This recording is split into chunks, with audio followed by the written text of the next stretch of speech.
Can you guys all see my screen?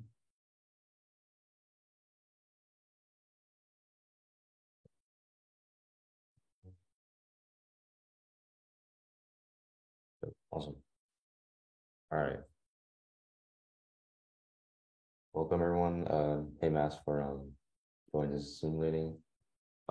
Basically, in everyone, this is our personal finance and technology workshop. If you can, just please turn on the cameras and ask us questions anytime in the Zoom chat. We don't have that many today, so we'll definitely be down to answer some questions that you guys have.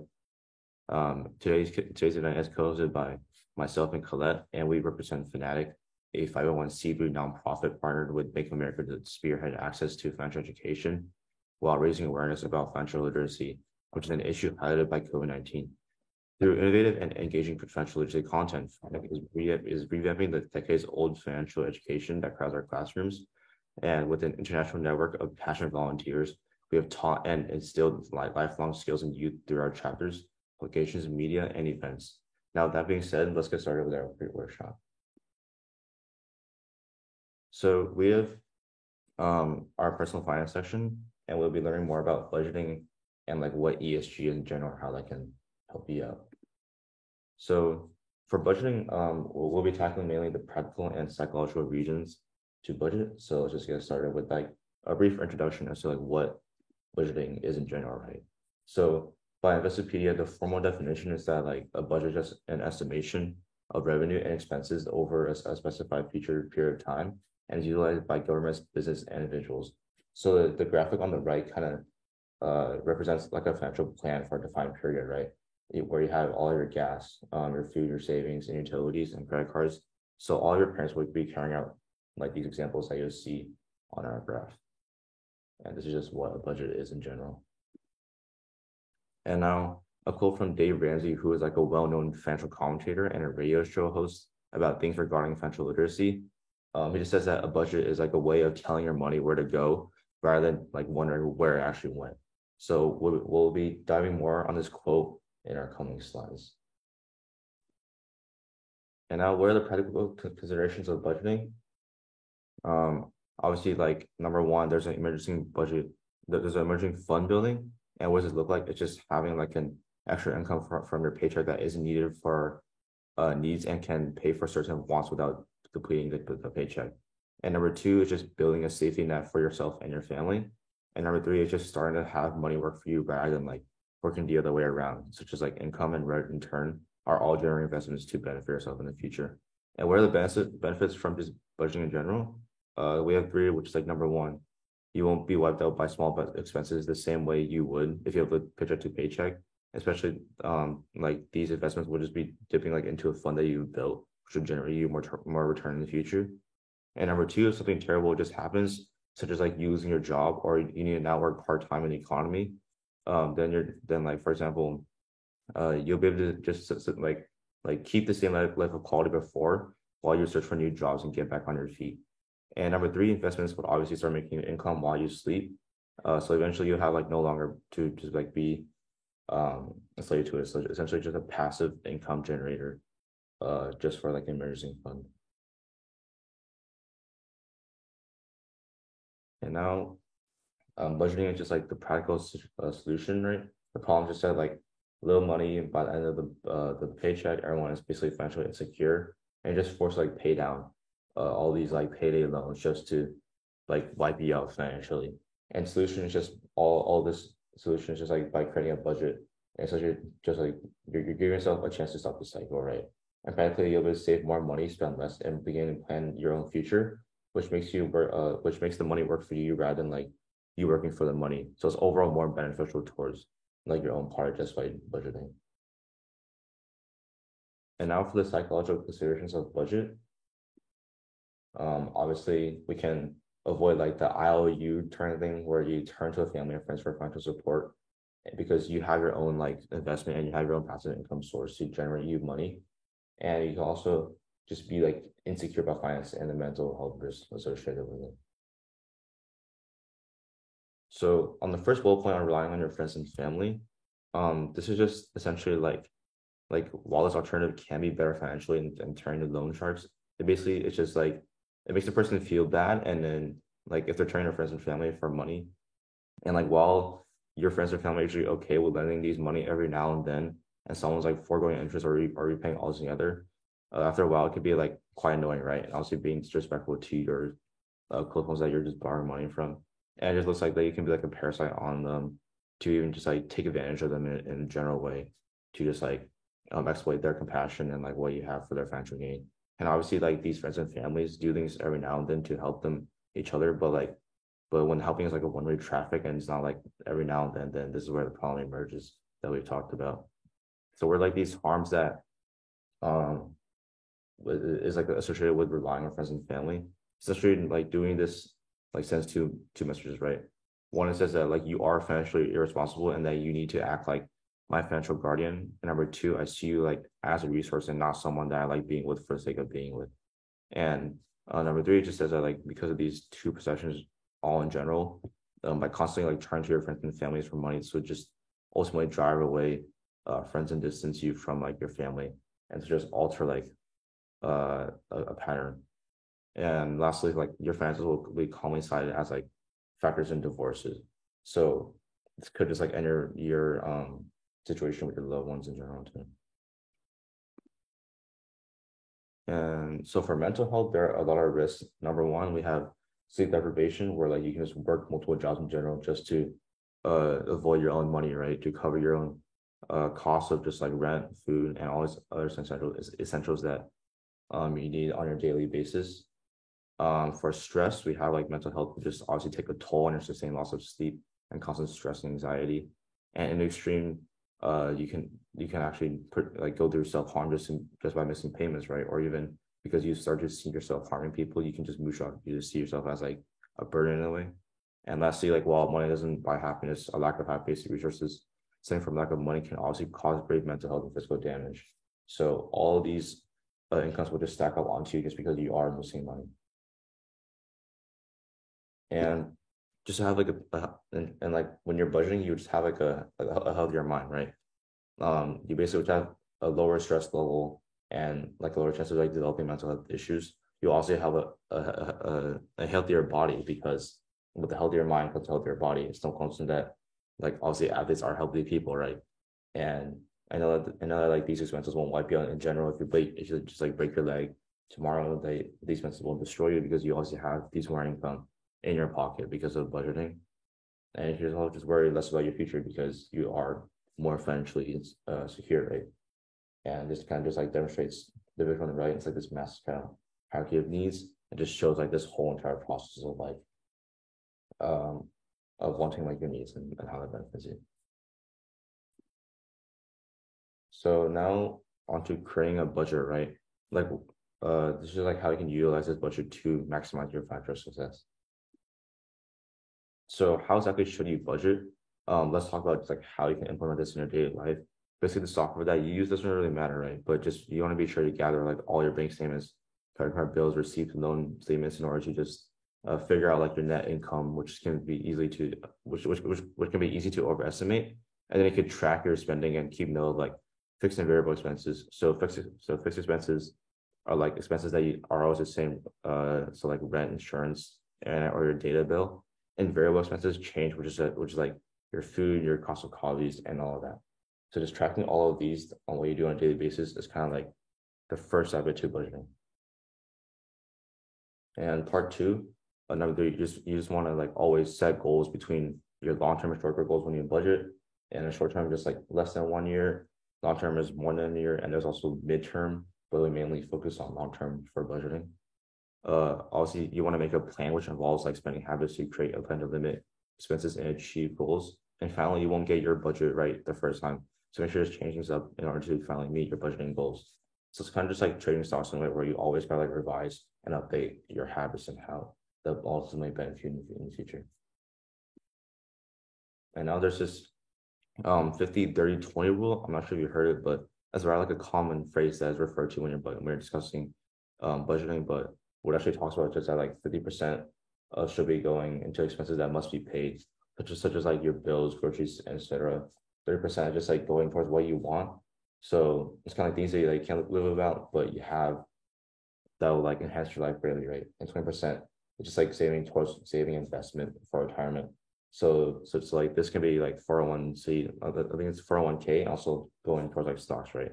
And of course, like increasing the amount saved and decreasing the amount works too. So like this whole entire rule kind of works in tandem, so to say. And now onto our ESG section of personal finance. ESG is essentially just a framework for assessing companies' long-term viability and ethical impact. So we know that ESG is kind of like environmental, social issues, and governance. And this allows basically your stakeholders to understand like risk management and opportunities. So this visual below kind of shows like every subsection of what ESG is and how like a company kind of focuses on this in the future. Because the main method, because basically the main reasoning behind this is that like your climate in the future, right? We also have pollution and all that stuff that's kind of damaging our climate. And if a stakeholder kind of sees that a company can like address these issues while being like green in a way and being successful, it ultimately like lures them into invest in them in the future, which is kind of like what's happening right now. And why should you research ESG? Essentially, these banks make profit by lending out the money that you deposit, right? And when you research this, you can understand like where your money goes and what you're indirectly supporting. And like the visual on the right kind of just shows like how these banks are kind of adopting to like these ESG based strategies to become more sustainable, right? You can see how they have positive screening, they have negative screening, they have like this integration, thematic investing, like ESG management, all these financial frameworks just because of what like this ESG concept is. And also different banks have different policies on where your money goes. So we can go more on that in the next slide. And also like the growing demand, investors are more serious about ESG. We've seen that 75% of asset owners targeted by UNPRI, which is like this organization that spreads ESG to the whole entire world, to build ESG issues onto management, execution, appointment, and monitoring. 82% of asset owners have conducted research on ESG as of 2021, and 120 asset managers as of 2021 have like 40 trillion assets under management, have committed to just net zero greenhouse gas emissions by 2050 or sooner. So investors are more serious about ESG as like more growing demand towards like this concept in general. And how you should research ESG? Essentially, every bank has like their own different way, but for Bank of America, right, here's Google, your own bank and have ESG. You can see how they have like their own reports and such like that. You can just click on that and how that works. It's a pretty simple Google search. It's kind of like if you trade stocks, you can just see how like every stock has their own ESG report. It's the same concept with banks and how they operate, and you can just go on there to fully read about it. Great. Okay. Okay, so now we're going to move on to our technology portion of this presentation, and we'll be starting off by talking about fintech and quantitative finance. Okay, so what is fintech? So it actually just stands for financial technology, and it is the integration of technology into offerings by financial services to companies to improve usage and consumer delivery. So this industry is incredibly fast growing. It is becoming incredibly popular, and it's also allowed companies to increase inclusivity, given that a lot of their services are now online. So for people that might not be able to go to a bank in person, for example, they can use an online service to still have the same results. And using fintech also allows companies to cut down on operational costs, which is beneficial as well. An example of fintech, which we'll get into on the next slide, is sending money to a friend through Venmo. And right down here are some reasons why consumers are starting to use fintech more and more. So fintech has many applications, many of which you've probably used in your daily lives without even realizing it. Some of the most common ones are payment apps such as Klarna, peer-to-peer or P2P lending apps such as Venmo, where you can send money from one account to another, investment apps such as Robinhood, and cryptocurrency apps such as blockchain. We also have some other ones listed down here, but in general, they provide all these services online, and many combined services as well. So you might have a payment app that also has peer-to-peer lending or investment or crypto all combined onto one platform. So now that we've done our brief overview of fintech, we're going to go into quantitative finance, or quant. So quantitative finance is the usage of mathematical models and large data sets to analyze financial markets and securities. Anyone who works in this field, regardless of what their profession is referred to as a quant. Quantitative analysis applies mathematical models to financial markets, and that helps support the trading and risk management departments that operate in banks and financial institutions. And quantitative finance focuses on math models, and they use that to price securities and measure risks. So if you want to work in this field, it is recommended that you have a strong background in math of any kind. And if you want to work at a high level job, such as analyzing this data, it is recommended that you get a master's or a PhD. Yeah, to add on just like common examples of quantitative finance, right? Just like derivative pricing and risk management. Like this derivative is kind of like a security that's a price that's dependent upon or is like derived from one or more underlying assets. Not like an actual calculus derivative, it's more of just like securities and that how the pricing works in general. So constantly working towards like these two main roles. Okay, so we listed just a few careers within this industry, but we'll sort of break them down and explain what they entail and what backgrounds are good to have if you want to go into this. So traders use said mathematical models and large data sets to identify trading opportunities and buy and sell securities. If you want to go into this, it's recommended to have a master's degree in financial engineering, a diploma in quantitative financial modeling, or electives in a similar field during your MBA. You might also start out as a data research analyst for a few years, which we'll get into within the next careers.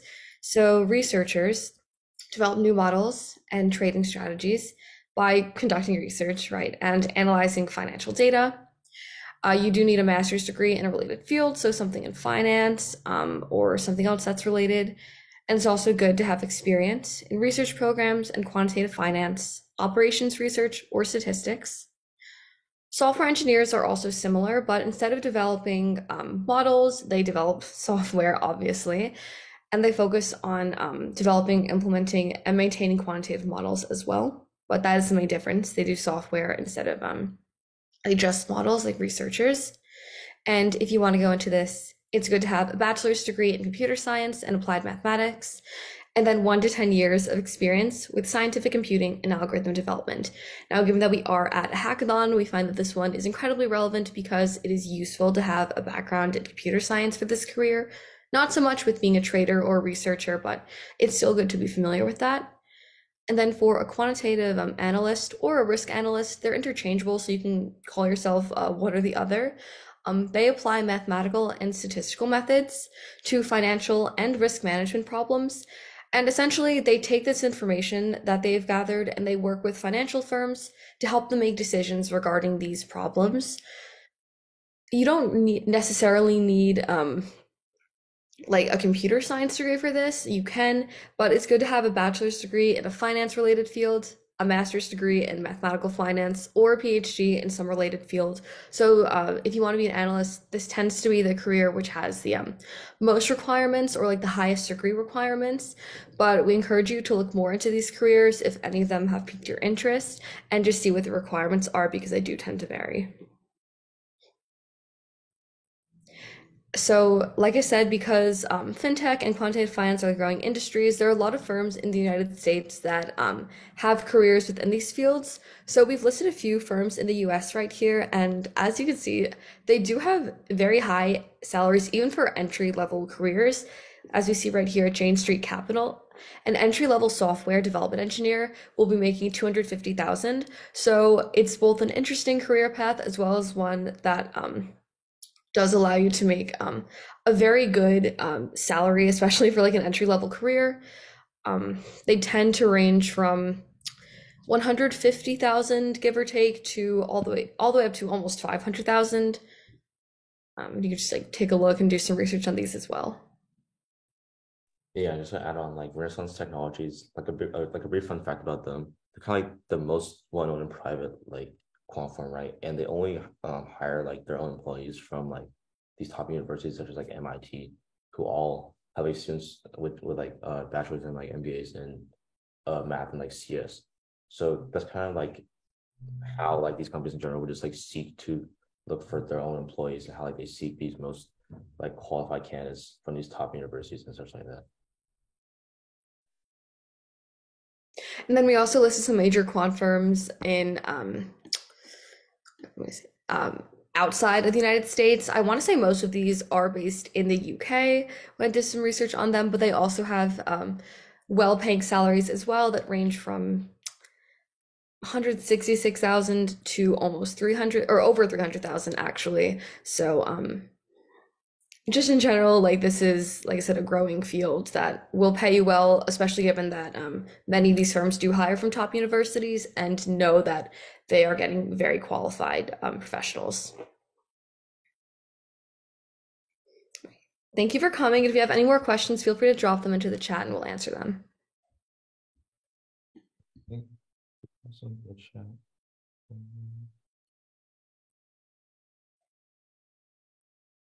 Oh yeah, Sandra, sorry if you have any questions, just let us know, and we'll be sticking around for like roughly like 3 or 5 minutes, and then we'll just end the Zoom meeting, and you can see our recording in our Discord group chat and like the drive folder. But if not, that should be it from us, and we'll just be waiting for any questions.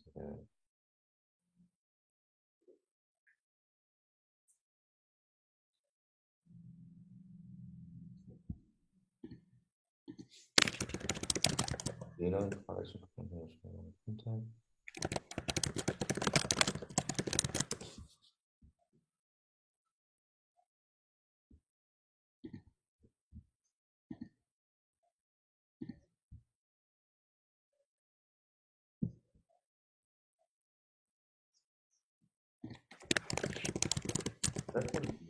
don't know stuff. I don't really know off the top of my head. I can check actually real quick. Yeah, I think that a lot of hackathons have been combining cybersecurity with fintech. Let me just try this real quick.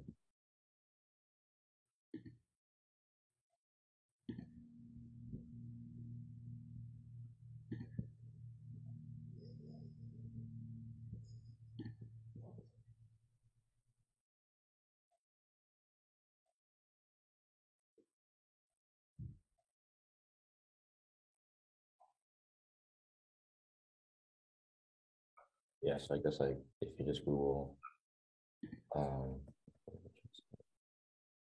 you just Google kind of like fintech and project hackathons normally, like there's this hackathon called FinHack, and like all these dev posts on it.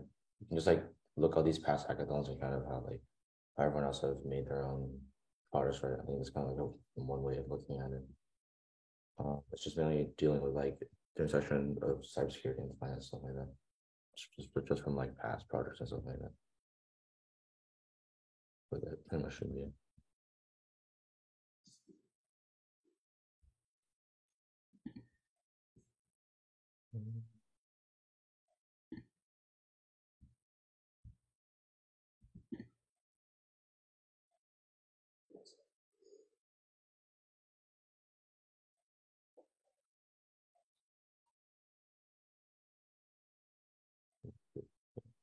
That should be it from us. All right, thank you guys so much for coming. Sorry, thank you so much for sticking around. And good luck on your hacking. We'll definitely be looking around on your results afterwards.